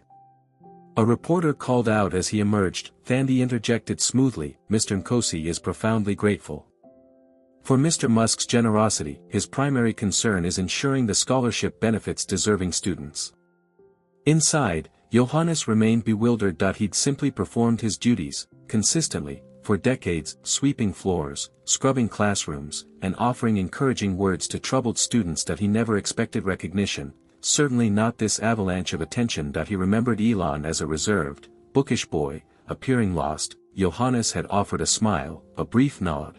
The same small kindness he extended to everyone. He could never have conceived its lasting impact. The phone's ring shattered his thoughts. It was Mrs. Dlamini. Johannes, the bank called, the initial scholarship installment has been deposited. It's considerable. Johannes felt his throat tighten. He had long worried about his grandchildren's educational prospects. Now, due to Elon's actions, their futures, and the futures of countless others, looked markedly brighter. Later, as dusk painted the sky in vibrant shades of orange and violet, Johannes relaxed on his porch, observing the neighborhood children at play. He contemplated Elon, far away, preparing for the rocket's launch. He hoped for its success. He hoped the young man discovered the elusive inner peace he sought. He hoped this unexpected turn of events might inspire others to acknowledge the intrinsic value of every individual, irrespective of their occupation or station. He closed his eyes, a gentle smile gracing his lips. Perhaps, just perhaps, this wasn't solely about him. Perhaps it represented something larger, something more significant. Perhaps it was a reminder that even the smallest gestures of goodwill could create ripples, transforming lives in unforeseen ways. At SpaceX headquarters, Elon watched the final pre-flight checks play out on the colossal screens. The pressure was immense, the stakes dizzyingly high. He thought of Johannes, sitting on his porch in Soweto, and a subtle sense of calm washed over him. The world observed, judged, dissected his every action, yet, for the first time in what felt like an eternity, he felt engaged in something genuinely worthwhile, something exceeding the boundaries of technology and personal ambition. The launch clock continued its relentless countdown. The world held its collective breath. The skeptic. The roar of the SpaceX facility at Hawthorne was a physical pressure against Priya Sharma's chest. She clutched her notepad, the recycled paper rough against her fingertips, and tried to ignore the knot of anxiety tightening in her stomach. The Falcon Heavy launch loomed, a behemoth of engineering about to hurl itself into the cosmos. And Elon Musk was somehow finding time to answer her questions. He entered the conference room trailed by a small entourage of nervous-looking assistants, his gait a restless energy barely contained. He looked thinner than in his public appearances, the shadows under his eyes stark. Priya stood her ground, steeling herself. This wasn't about fanboy admiration, it was about truth. Ms. Sharma, Musk said, his voice raspy, extending a hand. Thank you for making the trip that I know you're on a tight schedule. His grip was firm, surprisingly warm. Mr. Musk, thank you for seeing me. That I appreciate your time, especially with the launch so close. He waved a dismissive hand. The launch will happen. This is important too. He gestured for her to sit. Priya didn't waste time with pleasantries. The scholarship for Mr. Nkosi. It's generated a lot of buzz, some positive, some less so. What prompted it? Musk leaned back, the leather of the chair creaking softly. He looked away, towards the window where a sliver of the Falcon Heavy was visible. Guilt, maybe. A realization that I hadn't been paying attention. Mr. Nkosi, he was always there. A quiet presence. A decent man, and I was too caught up in myself to see him. Guilt, that's a strong word, Mr. Musk. Some are suggesting this is a calculated PR move. A way to soften your image. His eyes snapped back to hers, a flicker of anger in their depths. Calculated? Do you honestly think I need a small act of kindness to boost my image? I'm launching rockets into space, building electric cars. This wasn't about publicity. Ms. Sharma. It was about doing the right thing. Priya scribbled furiously, the pen scratching against the paper. But why now? Why Mr. Nkosi? Why make it so public? Because I wanted others to see him too. To see the value in someone who's often overlooked. The world is obsessed with celebrity and power, but true value often lies in the quiet acts of everyday decency. And as for why now, better late than never, right? And what about the optics, Mr. Musk? The billionaire swooping in to save the humble janitor, doesn't that play into a certain narrative? He sighed, running a hand through his already disheveled hair. Look, I'm aware of the criticism. I know I can't win, but I can't let the fear of being misunderstood paralyze me from doing what I believe is right. Mr. Nkosi deserved this. He deserved recognition, and if my involvement brings attention to his story, then so be it. Priya pressed on, relentless. You said you felt guilty. What specifically did you feel guilty about? His gaze became distant, lost in the corridors of memory. Indifference, arrogance. I was a young man, driven by ambition. I saw the world as a ladder to be climbed, and I wasn't always careful about who I stepped on to get to the top. Mr. Nkosi, he was just another rung, and that's not okay. So, this is about redemption. Maybe is redemption even possible? I don't know, but I'm trying to be a better person than I was. He paused, looking directly at Priya. Isn't that what we should all be striving for? The interview continued for another hour, Priya circling around the same questions, probing for inconsistencies, searching for the angle that would expose the truth. Musk remained composed, occasionally frustrated, but always engaging. Later that week, Priya found herself in the dusty, sun-baked courtyard of the school in Pretoria. The air vibrated with the buzz of cicadas and the distant shouts of children playing. Mr. Nkosi sat on a bench, his hands gnarled and weathered, a worn copy of the newspaper featuring his story resting on his lap. He looked up as she approached, his eyes crinkling at the corners. Ms. Sharma, is it? Mr. Musk told me you were coming.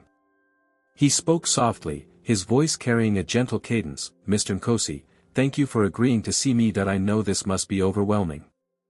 He chuckled, a dry, rustling sound. Overwhelming is a small word for it. I am just a simple man. I clean the floors, I sweep the leaves. Now, this. He gestured to the newspaper. What do you think of it all? Priya asked, sitting beside him. He looked at her, his gaze clear and unwavering. Mr. Musk is a good man. He has a big heart. He saw something in me that many others did not. He gave me a gift I could never have dreamed of. Some people think he did it for the wrong reasons. Mr. Nkosi shook his head slowly. Reasons are complicated things, but the result is good. The children will benefit, the school will benefit, and I will finally have some peace. As they spoke, a black Tesla pulled up to the curb. Elon Musk stepped out, looking out of place in his tailored suit amidst the humble surroundings. He walked towards them, a genuine smile lighting up his face. Mr. Nkosi, he said, extending a hand, how are you? Mr. Nkosi took his hand, his grip surprisingly strong. I am well, Mr. Musk, very well. Ms. Sharma is here, asking many questions. Musk turned to Priya, his expression unreadable. I trust you're getting the answers you need. Priya watched them interact, the billionaire and the janitor, their connection palpable. There was no condescension, no pretense, just two men, from vastly different worlds, united by an act of kindness and the ripple effects it had created. She saw Musk kneel beside Mr. Nkosi, pointing at something in the newspaper, their heads close together. She observed them, the genuine warmth between them, and the way Mr. Nkosi's eyes twinkled when he spoke to Musk. That it was in that moment, watching them connect, that Priya began to question her own cynicism. Perhaps, just perhaps, there was more to this story than met the eye. Maybe, just maybe, Elon Musk was actually trying to make amends. Maybe. Johannes's fund.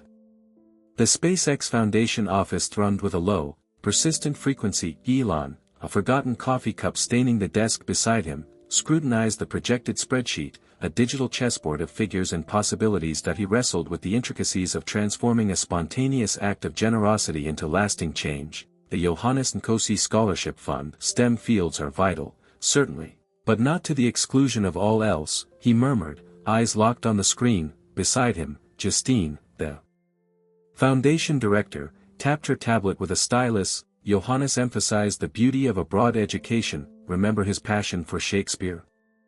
Justine concurred with a nod, agreed. A portion dedicated to the humanities, then, perhaps giving preference to students who demonstrate a commitment to their communities, echoing Mr. Nkosi's own selfless spirit.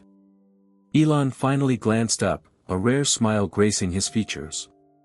Good, but emphasize that academic rigor is still paramount. Johannes wouldn't want anyone to think we were easing standards. He paused, a crease forming on his brow. And let's keep the name simple, the Johannes Scholarship Fund. Straightforward, unadorned. He's earned that much. He navigated through the applicant profiles, a mosaic of hopeful faces blinking back at him. Eloquent essays chronicled aspirations of becoming engineers, doctors, educators, each one representing a life ripe for transformation. The enormity of the task pressed down on him. This wasn't mere philanthropy, it was investing in a future he deeply believed in, one where potential wasn't shackled by circumstance.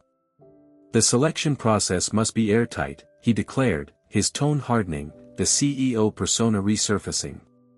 Blind evaluations, several independent panels. Zero tolerance for favoritism. I want the most brilliant minds, irrespective of their origins. Justine's stylus danced across her tablet. The fund gained velocity, driven by Elon's zealous dedication and a genuine desire to honor Johannes. The initial contribution had been substantial, but the buzz following the rocket launch interview had unleashed a wave of donations from individuals moved by the narrative, from young children emptying their piggy banks to corporations eager to associate with the uplifting saga. Meanwhile, in a small, sun-dappled room in Pretoria, Johannes sat before a newspaper, the stark headlines swimming in the film of unshed tears blurring his vision. Johannes Nkosi Scholarship Fund to empower underprivileged students.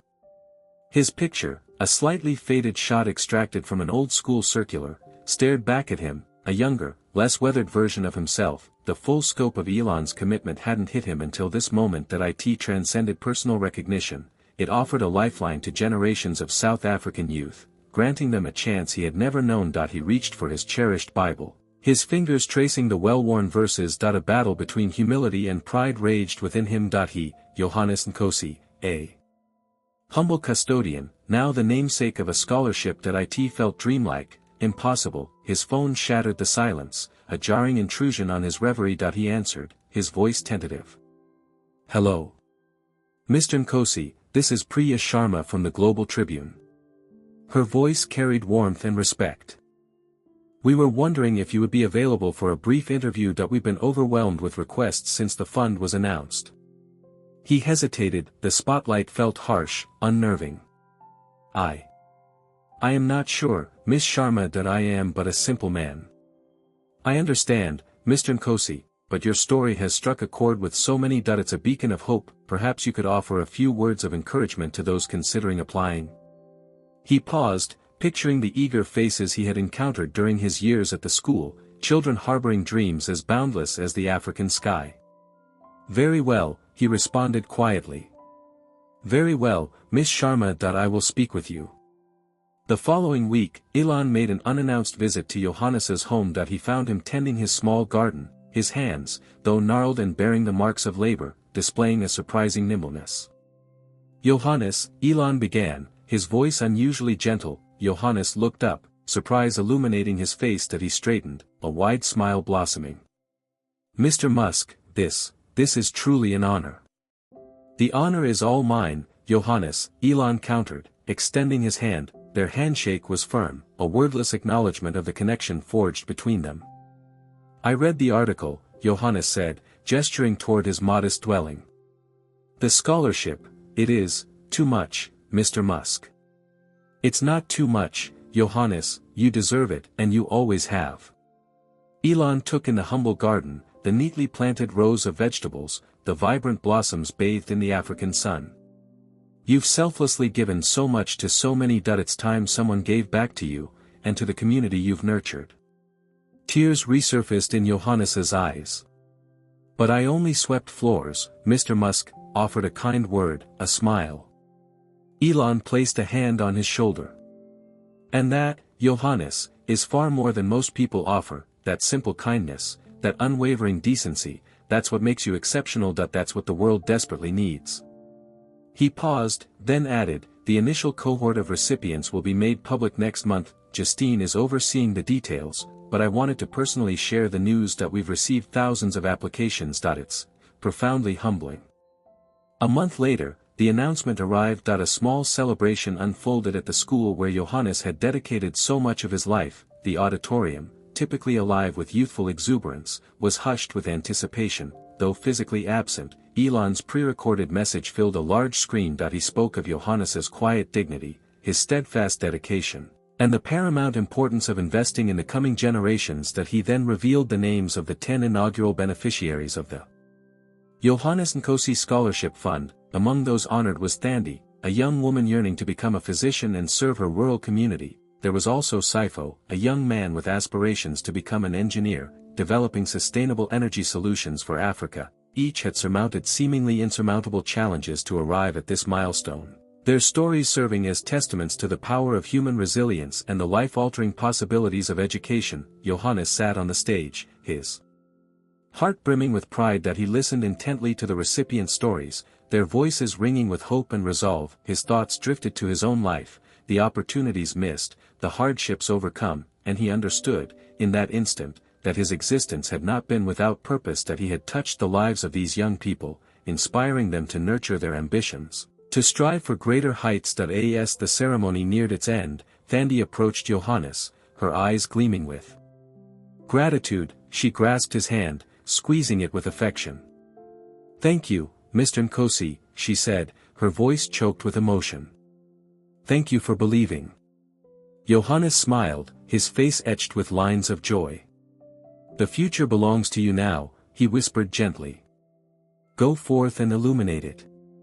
The Johannes Nkosi Scholarship Fund had transcended its initial purpose as a financial offering. It stood as an emblem of hope, a declaration of the enduring strength of human connection, and a reminder that even the smallest acts of compassion can ripple outwards, transforming the world. For Elon, it represented a step toward personal atonement, a way to compensate for past insensitivity and embrace a future where success was defined not merely by technological prowess, but by the beneficial impact he had on the lives of others. He recognized that much remained to be accomplished, but this, he believed, was a beginning. An unlikely friendship. With the fanfare surrounding the Johannes Nkosi Scholarship Fund quieted, an unexpected bond began to form. Elon found himself drawn back to the school, not out of duty, but by a growing fascination with the unassuming man who had once quietly maintained the floors of his youth. He discovered Johannes nurturing a vibrant patch of sunflowers in the school garden, their golden faces radiating a sense of inner peace. "Mr. Nkosi," Elon greeted him, the title resonating with newfound reverence. "They're magnificent." Johannes straightened, his deeply lined face illuminated by a warm smile. "They offer a bit of cheer, Mr. Musk, something we all can use." Those sunflowers became their informal sanctuary. As weeks bled into months, Elon visited the school with increasing frequency. He'd sit alongside Johannes amidst the verdant growth, their conversations drifting far from rockets and algorithms, instead touching on the essence of life itself. Johannes recounted his upbringing in the rural Eastern Cape, weaving tales of hardship and resilience, of communal spirit and the philosophy of Ubuntu, the interconnectedness of all people. He stressed the importance of patience, the virtue of listening, and the ability to find contentment in modest joys. Elon, in turn, confided his pressures, the ceaseless demands of innovation, the crushing burden of public expectation that he admitted to past obliviousness, youthful arrogance, the prejudice that had blinded him to the inherent worth of the man who had always treated him with quiet respect. "We all stumble, Mr. Musk," Johannes observed one afternoon, his tone laced with understanding. "The measure of a person is in learning from these stumbles, to flourish. To use your gifts for the betterment of others." He gestured toward the sunflowers, drinking in the sunlight. "Even the hardiest plant requires care, Mr. Musk. Remember to nurture yourself, and those around you."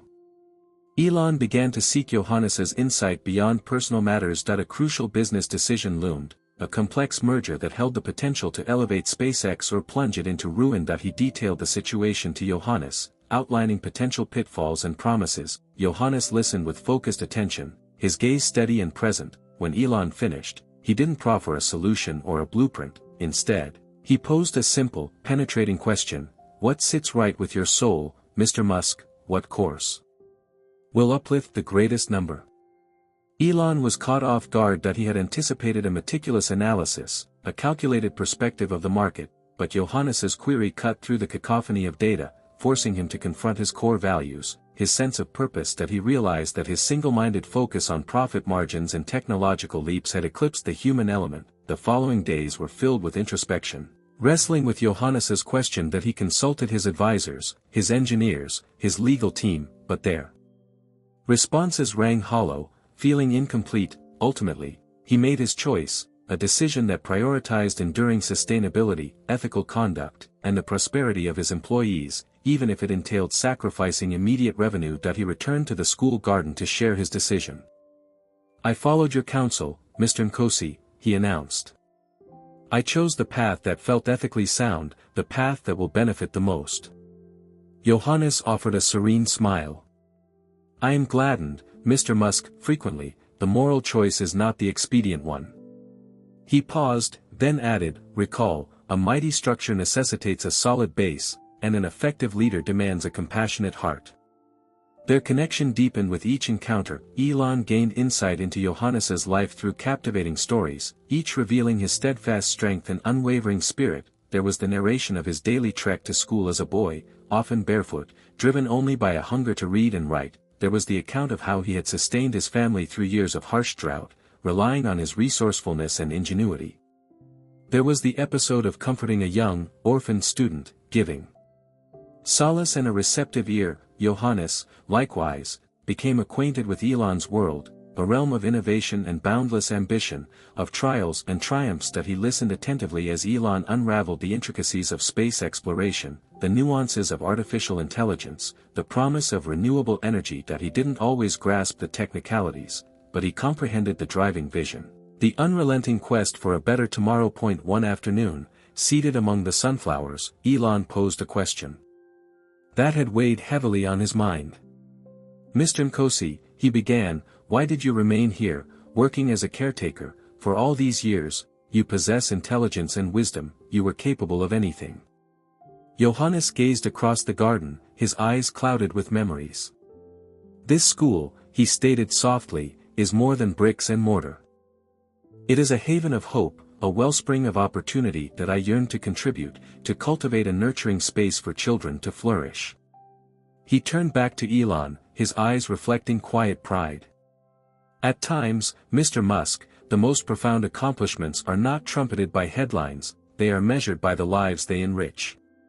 Elon was profoundly touched. He had always defined achievement in terms of cutting-edge technology, financial empire, and global influence, but Johannes revealed a different standard, one measured by kindness, empathy, and an unwavering dedication to serving others. He understood that his initial attempts to atone for his past indifference, however well-meant, had been misdirected. He had prioritized material compensation, superficial gestures, over genuine human rapport. The scholarship was a positive beginning, but only that. True redemption, he now grasped, lay not in erasing the past, but in learning from it, embracing the present, and cultivating a future founded on dignity and respect for all. As dusk settled, casting long shadows across the school garden, Elon rose and offered Johannes his hand.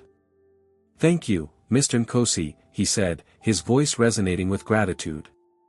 You have imparted more than you realize. Johannes smiled, his eyes twinkling as the light faded. The pleasure was all mine, Mr. Musk, and please, he added, call me Johannes. Elon returned the smile. Only if you call me Elon. And so, the unlikely friendship continued to flourish, a testament to the enduring strength of human connection, a shimmering beacon in a world often ruled by ambition and relentless competition. It served as a reminder that genuine success lies not only in reaching for the stars, but in nurturing the sunflowers, and appreciating the wisdom of those who walked the earth long before. The future of work. The stage lights beat down on Johannes, an oppressive heat reminiscent of Pretoria's fiercest days. The microphone, metallic icicle in his grasp, offered scant relief from his damp palms. Before him, the auditorium throbbed with anticipation, mosaic of faces, ambitious techies in starched collars, seasoned academics in well-worn tweed, and a smattering of politicians in bespoke tailoring. The future of work, global summit, and he, Johannes Nkosi, erstwhile school custodian, held the keynote. That he sensed Elon's focused energy from the front row, a beam of silent encouragement piercing the anxious drone in his ears. Elon's insistence. Johannes, he'd urged, his tone resolute yet gentle, your story demands to be shared. They need a lesson in the authentic meaning of labor, of self-worth. Yet, confronted by this assembly, Johannes felt utterly inadequate, an impostor draped in borrowed finery. What wisdom could he, a man whose life revolved around gleaming floors and emptied receptacles, possibly impart to these titans of industry concerning the days to come? Priya Sharma, a reporter from the Global Tribune, had grilled him earlier, her questions incisive and pointed. Mr. Nkosi, she'd inquired, pen hovering above her notepad like a poised hawk, what singular perspective can you contribute to the shifting terrain of employment? He'd stumbled, muttering platitudes about perseverance and respect that he could almost envision the damning headline, Janitor spouts tired tropes at billionaire's bash. He inhaled deeply, seeking solace in the tranquil stillness of pre-dawn school corridors, the measured cadence of the mop's glide, the quiet triumph of presenting a space pristine and ready for the day. He shut his eyes, drawing fortitude from the memory. Good morning, he began, a tremor threading through his voice. My name is Johannes Nkosi. For years, I maintained the cleanliness of Waterberg High School. A gentle wave of applause rippled through the room. He opened his eyes, surveying the audience, curiosity mingled with skepticism, perhaps a flicker of genuine interest. I possess no expertise in technology, he pressed on, his voice gaining resonance. I am unfamiliar with algorithms or the nuances of artificial intelligence, but I understand work intimately. I know the prickle of sweat, the protesting ache in your muscles, that sense of satisfaction when a task is well executed. He paused, letting his pronouncements resonate, several heads inclined in affirmation. For so long, he stated, his voice charged with conviction, I existed as a ghost. I was the one who disposed of refuse, the one who polished the floors. People registered my presence, but failed to truly see me. They missed the individual behind the cleaning implement. He recounted his life's trajectory, from a humble village upbringing and the trials he'd endured, to the immense pride he discovered in providing for his family. He highlighted the significance of every vocation, regardless of perceived insignificance. We deliberate on the future of work, he said, his gaze sweeping over the assembly, but we must also confront the present. We must acknowledge those who currently perform the work, those who ease our lives, the frequently overlooked. He introduced the concept of Ubuntu, the South African philosophy centered around the interconnectedness of humanity. We are all interwoven, he explained. Our lives are mutually dependent. We must extend respect and dignity to one another, irrespective of job description or societal standing. He referenced Elon, recounting his initial bewilderment and reservations, the endowment established in his honor. He also shared the story of their evolving bond, a friendship forged on mutual esteem and comprehension. Elon could have simply signed a check, he said, addressing Elon directly. He could have dismissed me after that, but he chose a different path. He invested time in understanding my experiences and learning from me. He recognized me as a human being, not just a caretaker. He concluded his address with a heartfelt appeal. Let's cultivate a future of work where every contribution is valued, where every individual is treated with respect, and where every person has an opportunity to experience a life of dignity." The auditorium exploded with applause, people surged to their feet, clapping and cheering. Johannes stood on the platform, awash in the fervor of the moment that he witnessed. Tears and smiles alike. A sense of achievement, novel and profound, washed over him. Later that evening, Elon discovered Johannes in the hotel foyer, quietly nursing a cup of tea. "You were incredible, Johannes," Elon said, taking the seat next to him. "You profoundly touched everyone in that room."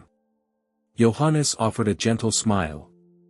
"I merely spoke from the heart, Elon, that I conveyed the truth."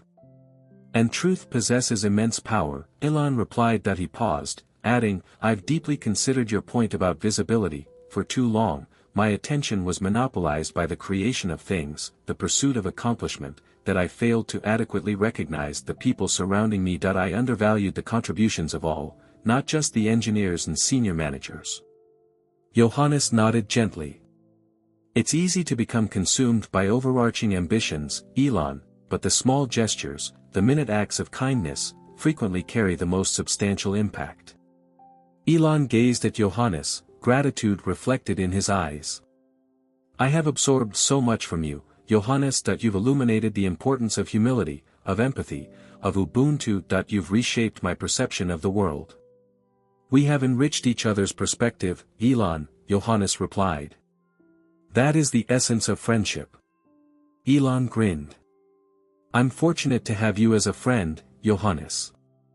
"The sentiment is mutual, Elon," Johannes said. Elon peered out the window of his private jet as it sliced through the atmosphere above Africa, a sprawling tapestry of earth tones extending to the distant horizon. The summit was complete, the pronouncements delivered, the assurances made, yet, for Elon, the substantive undertaking was only commencing. He reflected on Johannes's address. The rapt faces in the auditorium, the cascade of effects unleashed by a single voice. He considered the future of work, and his personal responsibility in shaping it. He knew that technological advancement would continue unabated, that automation would continue to restructure industries, but he also understood that technology offered no panacea. The future of work, he concluded, wasn't solely about optimization and output. It was fundamentally about people. It was about fostering a world where every individual possessed the means to contribute, to cultivate their talents, to mature, and to lead a life of dignity. His thoughts wandered back to the nascent days of SpaceX,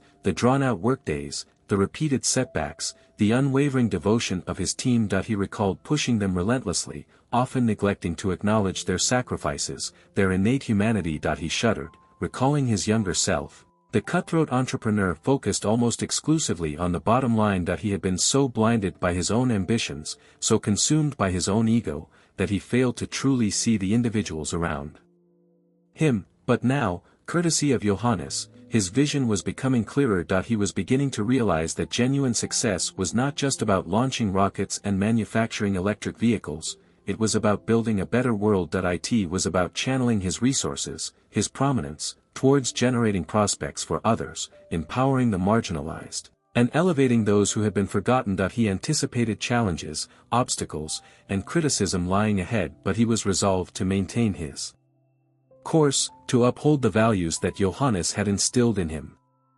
He retrieved his phone and dispatched a message to his executive team: "Schedule a meeting to discuss the practical application of Ubuntu principles within our corporate ethos. I want us to identify methods for developing more inclusive and equitable workplaces, strengthening our employees, and investing in the communities in which we function."